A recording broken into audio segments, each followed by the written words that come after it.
ರಾಹು ಮತ್ತು ಸೂರ್ಯರು ಇರುತ್ತಾರೆ. ಇದರೊಂದಿಗೆ ಮೀನರಾಶಿಯಲ್ಲಿ ಬುಧಾದಿತ್ಯ, ಶುಕ್ರಾದಿತ್ಯ, ಲಕ್ಷ್ಮೀನಾರಾಯಣ, ಮಾಲವ್ಯ ರಾಜಯೋಗ ರೂಪುಗೊಳ್ಳುತ್ತಿದೆ. ಇಂತಹ ಪರಿಸ್ಥಿತಿಯಲ್ಲಿ ಅನೇಕ ರಾಶಿ ಚಿಹ್ನೆಗಳ ಜನರು ಒಳ್ಳೆಯ ಅದೃಷ್ಟದ ಪ್ರಯೋಜನಗಳನ್ನು ಪಡೆಯುತ್ತಾರೆ. ಈ ರಾಶಿಗಳ ಅದೃಷ್ಟವು ಹೊಳೆಯುತ್ತದೆ ಮತ್ತು ವೃತ್ತಿ ಮತ್ತು ವ್ಯವಹಾರದಲ್ಲಿ ಅಪೇಕ್ಷಿತ ಯಶಸ್ಸನ್ನು ಸಾಧಿಸಬಹುದು. ಹಾಗಾದರೆ ಅಂತಹ ಅದೃಷ್ಟ ರಾಶಿಗಳು ಯಾವುದು ಅನ್ನೋದನ್ನು ತಿಳಿದುಕೊಳ್ಳೋಣ. ಮೊದಲನೆಯದಾಗಿ ಕುಂಭರಾಶಿ. ಕುಂಭರಾಶಿಯ ಜನರಿಗೆ ಹನುಮ ಜಯಂತಿಯೆಂದು ರೂಪುಗೊಳ್ಳುವ ಯೋಗವು ತುಂಬ ಪ್ರಯೋಜನಕಾರಿ. ಇದು ವೃತ್ತಿ ಜೀವನದಲ್ಲಿ ತುಂಬ ಯಶಸ್ಸನ್ನು ತಂದುಕೊಡುತ್ತೆ. ಹಣದ ಲಾಭ ಇರಬಹುದು. ಇದರೊಂದಿಗೆ ಹೊಸ ವ್ಯವಹಾರದಲ್ಲಿ ಹೆಚ್ಚಿನ ಲಾಭವನ್ನು ಪಡೆಯಬಹುದು. ನೀವು ವ್ಯವಹಾರದಲ್ಲಿ ಹಣವನ್ನು ಹೂಡಿಕೆ ಮಾಡುವ ಬಗ್ಗೆ ಯೋಚಿಸುತ್ತಿದ್ದರೆ ಈ ಅವಧಿಯಲ್ಲಿ ಪ್ರಾರಂಭಿಸುವುದು ತುಂಬ ಪ್ರಯೋಜನಕಾರಿ. ನೀವು ಸ್ನೇಹಿತರಿಂದ ಸಂಪೂರ್ಣ ಬೆಂಬಲವನ್ನು ಪಡೆಯಬಹುದು.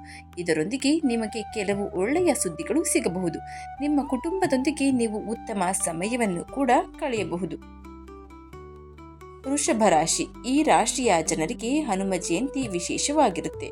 ಈ ರಾಶಿಯ ಜನರು ಭಜರಂಗಬಲಿಯ ವಿಶೇಷ ಕೃಪೆಯನ್ನು ಪಡೆಯಲಿದ್ದಾರೆ. ಬಹಳ ದಿನಗಳಿಂದ ಬಾಕಿ ಉಳಿದಂಥ ಕೆಲಸ ಕಾರ್ಯಗಳು ಮತ್ತೆ ಆರಂಭವಾಗುತ್ತೆ. ಗುರುವು ಲಗ್ನದಲ್ಲಿ ಇರೋದ್ರಿಂದ ನೀವು ಆರ್ಥಿಕ ಲಾಭದ ಜೊತೆಗೆ ಪ್ರತಿಯೊಂದು ಕ್ಷೇತ್ರದಲ್ಲೂ ಅಪಾರ ಯಶಸ್ಸನ್ನು ಪಡೆಯಬಹುದು. ನೀವು ಕುಟುಂಬದೊಂದಿಗೆ ಉತ್ತಮ ಸಮಯವನ್ನು ಕಳೆಯುವಿರಿ. ಉದ್ಯೋಗವನ್ನು ಹುಡುಕುತ್ತಿರುವ ಜನರಿಗೆ ಲಾಭ ಸಿಗಬಹುದು. ಸಿಲುಕಿಕೊಂಡಿರುವ ಹಣವನ್ನು ಮರಳಿ ಪಡೆಯಬಹುದು. ಆಸ್ತಿಯನ್ನು ಪಡೆಯುವ ಸಾಧ್ಯತೆಗಳು ಕೂಡ ಇವೆ. ಇದರೊಂದಿಗೆ ನೀವು ಹಣವನ್ನು ಉಳಿಸುವಲ್ಲಿ ಯಶಸ್ವಿಯಾಗ್ತೀರಾ. ನಂತರದ ರಾಶಿ ಮಿಥುನ ರಾಶಿ. ಮಿಥುನ ರಾಶಿಯ ಜನರು ಹನುಮಂತನಿಂದ ವಿಶೇಷ ಆಶೀರ್ವಾದವನ್ನು ಪಡೆಯುತ್ತಾರೆ. ಈ ರಾಶಿಯಲ್ಲಿ ಜನಿಸಿದ ಜನರು ತಮ್ಮ ಅದೃಷ್ಟದಲ್ಲಿ ಅಗಾಧವಾದ ಬೆಳವಣಿಗೆಯನ್ನು ಅನುಭವಿಸಬಹುದು. ದೀರ್ಘಕಾಲದಿಂದ ಬಾಕಿ ಉಳಿದಿರುವಂತಹ ಕೆಲಸ ಕಾರ್ಯಗಳು ಪೂರ್ಣಗೊಳ್ಳುವುದರ ಜೊತೆಗೆ ಆರ್ಥಿಕ ಲಾಭವೂ ಇರಬಹುದು. ದೀರ್ಘಕಾಲದ ಒತ್ತಡದಿಂದ ಪರಿಹಾರವನ್ನು ನೀವು ಪಡೆಯಬಹುದು. ಕುಟುಂಬದೊಂದಿಗೆ ಉತ್ತಮವಾದ ಸಂಬಂಧವನ್ನು ಬೆಳೆಸಿಕೊಳ್ಳಬಹುದು. ಆತ್ಮವಿಶ್ವಾಸ ಹೆಚ್ಚಾಗುತ್ತದೆ.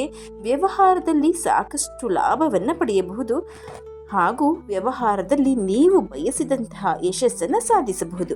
ಸಮಾಜದಲ್ಲಿ ಗೌರವ ವೇಗವಾಗಿ ಹೆಚ್ಚಾಗುತ್ತದೆ. ಆರ್ಥಿಕ ಪರಿಸ್ಥಿತಿ ಉತ್ತಮವಾಗಿರುತ್ತದೆ. ಹಾಗಾಗಿ ಆರ್ಥಿಕ ಲಾಭದ ಸಾಧ್ಯತೆಗಳ ಬಗ್ಗೆ ಗಮನ ಕೊಡುವುದು ವಿಶೇಷವಾದ ಎಚ್ಚರಿಕೆಯಿಂದ ಇರಬೇಕಾಗುತ್ತೆ. ಇದು ಹನುಮ ಜಯಂತಿ ಎಂದು ವಿಶೇಷವಾಗಿ ಈ 3 ರಾಶಿಯವರಿಗೆ ಕೂಡಿ ಬಂದಿರುವಂತಹ ಅದೃಷ್ಟ. ಈ ಚಿಕ್ಕದಾದ ಮಾಹಿತಿ ನಿಮಗೆ ಇಷ್ಟ ಆಗಿದ್ರೆ ದಯವಿಟ್ಟು ಶೇರ್ ಮಾಡಿ, ಲೈಕ್ ಮಾಡಿ. ವಿಡಿಯೋ ಬಗ್ಗೆ ನಿಮ್ಮ ಅನಿಸಿಕೆ ಅಭಿಪ್ರಾಯವನ್ನು ಕಮೆಂಟ್ ಬಾಕ್ಸ್ನಲ್ಲಿ ತಿಳಿಸಿ. ಚಾನಲ್ನ ಸಬ್ಸ್ಕ್ರೈಬ್ ಮಾಡಿಕೊಂಡು ನೋಡ್ತಾ ಇದ್ರೆ ದಯವಿಟ್ಟು ಸಬ್ಸ್ಕ್ರೈಬ್ ಮಾಡಿಕೊಂಡು ನೋಡಿ. ಧನ್ಯವಾದಗಳು.